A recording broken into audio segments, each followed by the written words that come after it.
کیا تم خیال کرتے ہو کہ غار اور لوح والے ہماری نشانیوں میں سے عجیب تھے؟ جب وہ نوجوان غار میں جا رہے تو کہنے لگے کہ اے ہمارے پروردگار، ہم پر اپنے ہاں سے رحمت نازل فرما اور ہمارے کام میں درستی کے سامان مہیا کر۔ تو ہم نے غار میں کئی سال تک ان کے کانوں پر نیند کا پردہ ڈالے رکھا، یعنی ان کو سلائے رکھا۔ پھر ان کو جگہ اٹھایا تاکہ معلوم کریں کہ جتنی مدت وہ غار میں رہے دونوں جماعتوں میں سے اس کی مقدار کس کو خوب یاد ہے۔ ہم ان کے حالات تم سے صحیح صحیح بیان کرتے ہیں۔ وہ کئی نوجوان تھے جو اپنے پروردگار پر ایمان لائے تھے، اور ہم نے ان کو اور زیادہ ہدایت دی تھی، اور ان کے دلوں کو مربوط یعنی مضبوط کر دیا۔ جب وہ اٹھ کھڑے ہوئے تو کہنے لگے کہ ہمارا پروردگار آسمانوں اور زمین کا مالک ہے، ہم اس کے سوا کسی کو معبود سمجھ کر نہ پکاریں گے۔ اگر ایسا کیا تو اس وقت ہم نے بے عقلی کی بات کی۔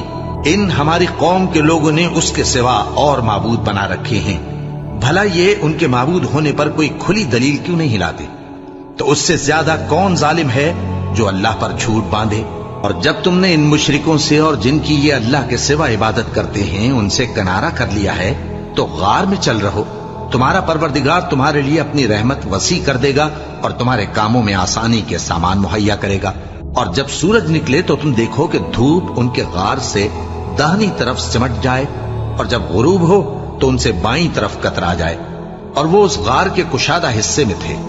یہ اللہ کی نشانیوں میں سے ہیں، جس کو اللہ ہدایت دے وہ ہدایت یاب ہے، اور جس کو گمراہ رہنے دے تو تم اس کے لیے کوئی دوست راہ بتانے والا نہ پاؤ گے۔ اور تم ان کے متعلق خیال کرو کہ وہ جاگ رہے ہیں حالانکہ وہ سوتے ہیں، اور ہم ان کو دائیں اور بائیں کروٹ بدلاتے تھے، اور ان کا کتا چوکھٹ پر دونوں ہاتھ پھیلائے ہوئے تھا۔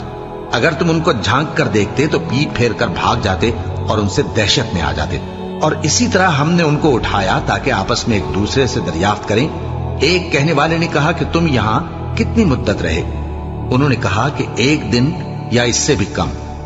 انہوں نے کہا کہ جتنی مدت تم رہے ہو تمہارا پروردگار ہی اس کو خوب جانتا ہے، تو اپنے میں سے کسی کو یہ روپیہ دے کر شہر بھیجو، وہ دیکھے کہ نفیس کھانا کون سا ہے تو اس میں سے کھانا لے آئے، اور احتیاط سے آئے جائے اور تمہارا حال کسی کو نہ بتائے۔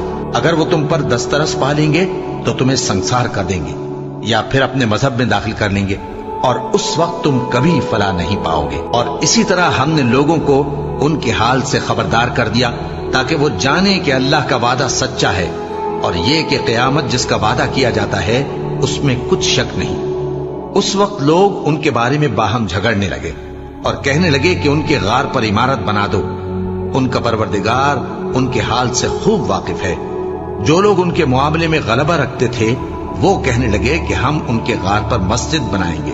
بعض لوگ اٹکل پچو کہیں گے کہ وہ 3 تھے اور چوتھا ان کا کتا تھا، اور بعض کہیں گے کہ وہ 5 تھے اور چھٹا ان کا کتا تھا، اور بعض کہیں گے کہ وہ 7 تھے اور 8واں ان کا کتا تھا۔ کہہ دو کہ میرا پروردگار ہی ان کے شمار سے خوب واقف ہے، ان کو جانتے بھی ہیں تو تھوڑے ہی لوگ جانتے ہیں۔ تو تم ان کے معاملے میں بحث نہ کرنا مگر سرسری سی بحث، اور نہ ان کے بارے میں ان میں سے کسی سے کچھ دریافت ہی کرنا، اور کسی کام کی نسبت نہ کہنا کہ میں اسے کل کر دوں گا، مگر انشاءاللہ کہہ کر، یعنی اگر اللہ چاہے تو کر دوں گا۔ اور جب اللہ کا نام لینا بھول جاؤ تو یاد آنے پر لے لو، اور کہہ دو کہ امید ہے کہ میرا پروردگار مجھے اس سے بھی زیادہ ہدایت کی باتیں بتائے۔ اور اصحاب کہف اپنے غار میں 9 اوپر 300